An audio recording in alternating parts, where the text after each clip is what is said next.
As we'd say in the West Coast, good morning. My name's Sean Big, and I'd like to talk a little bit about the perception of winning reimagined.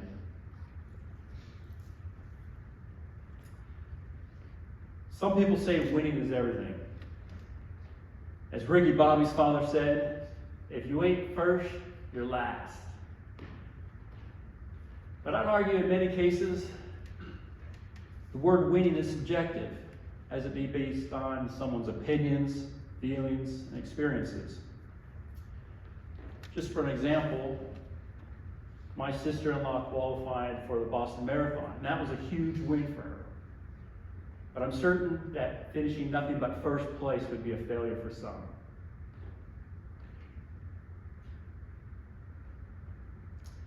About 9 years ago, I experienced something that took my perception of the winning puzzle, mixed all those pieces into a lottery machine.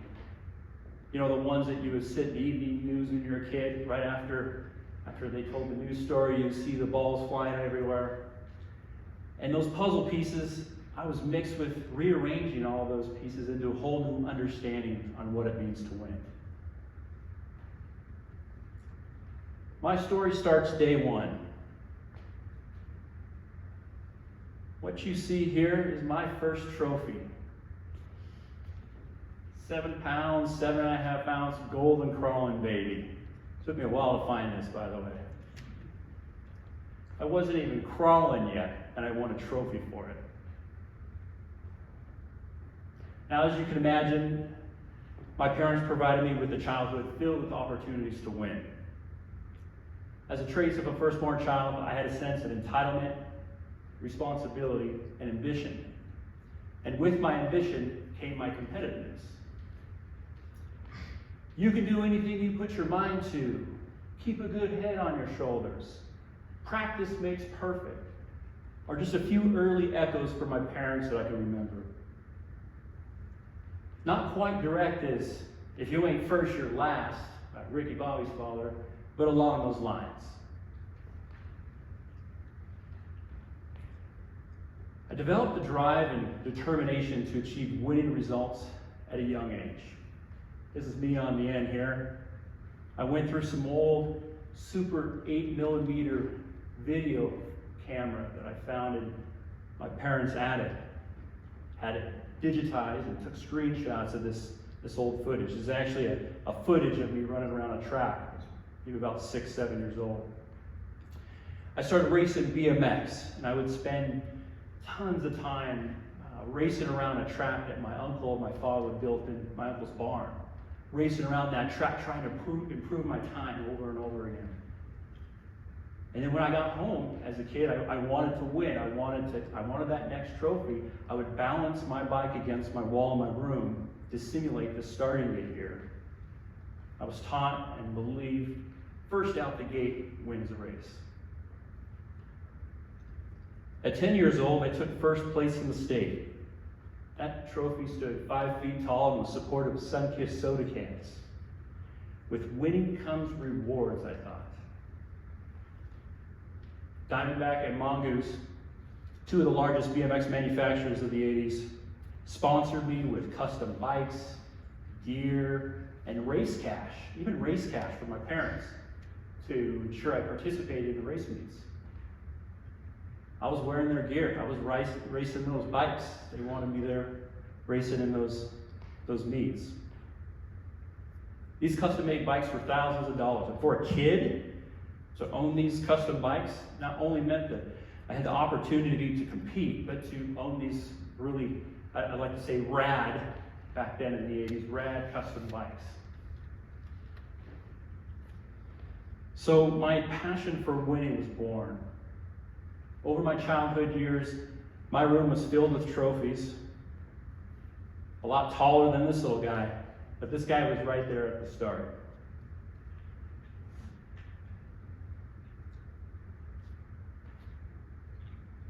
Now, it's no surprise what my Enneagram number is.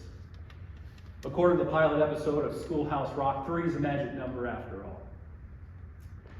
The competitive achiever trait is a part of my DNA, I guess. You know, looking back on my upbringing, it makes sense that my leading Enneagram attributes to number 3. Much of this may have been a learned behavior early on. The passion for winning really surfaced again in my early 20s when I had an opportunity to start a commercial division at Thermal Supply in Seattle, an HVAC distributor. I was pretty new to the industry, started learning how to read plans and bid jobs, and when I saw my competitors' products on the plans, I thought, boy, you know, winning would be a whole lot easier if my product was specified. So I went out and talked to engineers and contractors, and you know, before you know it, Sean at Thermal Supply became the go-to guy for Mitsubishi Electric commercial mini splits. And this is back in 2003. I was laser focused, didn't care much about anything other than winning that next big job, and searched that online plan center looking for the next big win. Ambition invaded me like one of those old alien movies, you know, when the aliens take total control of the host. I had a passion for building something special. I was winning, making a name for myself, and a little more money year after year. But my motivation was all about selfish ambition. Thermal Supply began to see the commercial sales success I had at the time and gave me more and more resources to support this growing business. We even added this new space-age technology called Mitsubishi VRF. And with that new technology, my team and I began to focus all our efforts on that year. My winning puzzle pieces displayed all the self-centered rewards I thought I needed at the time. Now, I love a good challenge. Better yet, as a 3, I love winning a challenge. So when I received a phone call from the city manager of Sitka, Alaska, invited me to their city council meeting to talk heat pumps, I thought this would be a great opportunity to sell some equipment. So Sitka is a small fishing town in southeast Alaska with a population of about 8,700 people or so. Most of their buildings were heated with oil furnaces and expensive electric heat as their heat source. You see, Sitka was in a dilemma. They needed to revamp their city buildings with some sort of new technology, more efficient technology, to reduce the demand impact they had on their aging power plant. It's a hydropower plant they had at their lake. They were plagued with high power costs and very expensive electrical bills each winter. As shown here, Sitka would pay about 3 times the amount what I paid for in Tacoma, to kind of give me an idea of what the price was at the time. And then a stat that I had in the future, as far as 40 cents per kilowatt, 4 times the amount of power usage, power cost per kilowatt was being charged in Sitka. So going in, I knew VRF was the perfect solution to the problem. So I eagerly agreed to meet with the city council and educate them about VRF. The city council room at Harrigan Hall was packed, almost like a town hall meeting. Here I am, just young adult, young kid, used to going into a lunch and learn style, backpack, plug it into the TV on the screen, have about 6 or 7 people, nothing like that. First time I had experienced a town hall meeting in Sitka. Everybody was excited to see what heat pumps were all about. So I had my canned product dump presentation, thinking it was another, like that lunch and learn style I was talking about, and I was just blown away. I was mistaken, for surely mistaken. At first, I half listened, uncomfortably at times, to the concerns that city members addressed. When I immediately tried to chime in and tell them our solution, the product will meet all their solutions and fix all their problems, I was met with resistance. These city council members didn't know me. They didn't know my go-to guy reputation I had in Seattle. They had no trust in me nor my product, and essentially saw me just as another traveling salesperson. I felt like I was getting nowhere, and really the only thing I could do was just listen. I wish I would have known something about servant leadership then. Flustered and uncomfortable, The only thing I could have done was just listen. Then the unexpected happened. I began to quiet my frustrations and really listen to their concerns. Hear concerns about their limited power production from the power plant, the cost overruns for the building that we are actually in, the Harrigan Hall building. Also, their hesitations on using a new technology without trained contractors for maintenance. They spoke with a closed library due to the mechanical system, and the one that really hit home for me was how their middle school's heating system was inadequate and how the kids were used to wearing their snow gear in the classrooms to keep warm. I thought about what I took for granted in my community. My 5-year-old wearing her snow bibs in her elementary school, I thought. How I had 2 county libraries just within a few minutes of my home. And then how my wife and I would always complain about our 10 cents per kilowatt power bill was barely affordable for our family. Without knowing it, I started to empathize with them. When I took the Enneagram test, or the report, competitive achiever fit with me. What I also learned was the way I communicate, as far as my center of execution was, empathy is a hard thing for me to convey. And it's something I'm definitely working on, and I credit this class to help me through this process. Last night I was looking back on my scores. If you remember, you have the feeling scores. How did you do? And I was like, I probably did okay. I was 10 out of 100 on the feeling. Thinking I was way up there. Doing I was a middle. So I wanted to add that in part of this empathy process is, thinking about listening. That's a skill that I'm developing. Empathy is the big one. That really shifted my concept and my approach to their problem in Sitka. So I became aware, with empathy, with listening, I became aware of the importance of my trip, not just to sell another order, win another sale, but to help improve this community's way of life.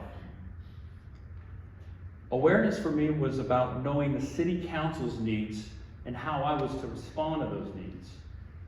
But it took me to listen and empathize first to understand the bigger picture. Once I really understood the city's concerns, only then was I able to discuss the things that were most important to them.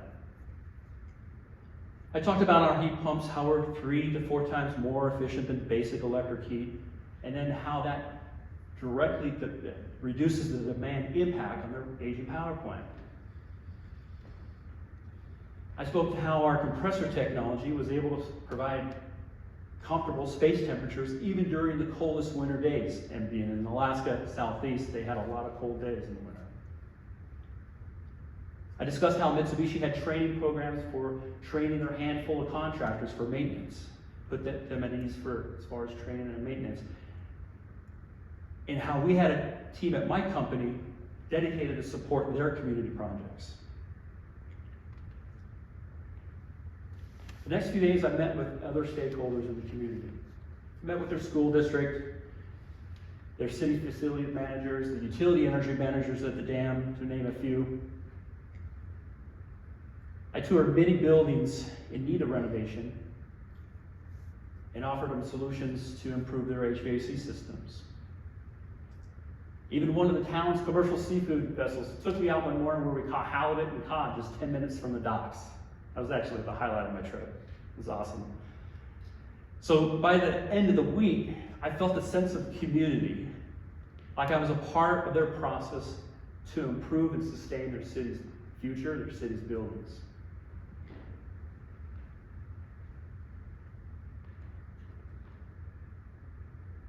Remember when I asked you to reimagine what the word winning means to you? Like the subjective nature I spoke to earlier, winning takes on different forms for each of us.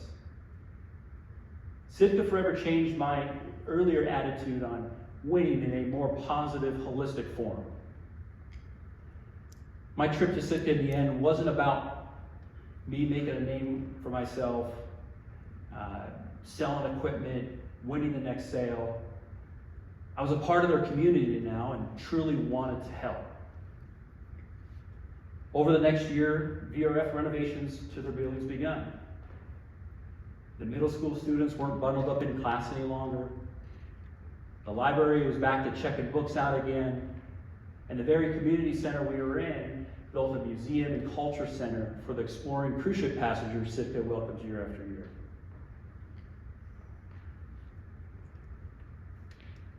My visit and experience in Sitka was a huge win now I was a part of their process to improve their city's buildings. Winning was no longer about my reward or my recognition. It was about the positive difference that I offer to the community, for the lives of the city members, for the lives of the community, and basically the buildings where they lived and worked. Servant leadership disrupted my earlier perception on what it means to win. And the understanding of reward became more comprehensive, more inclusive, and more rooted in compassion rather than recognition. Thank you.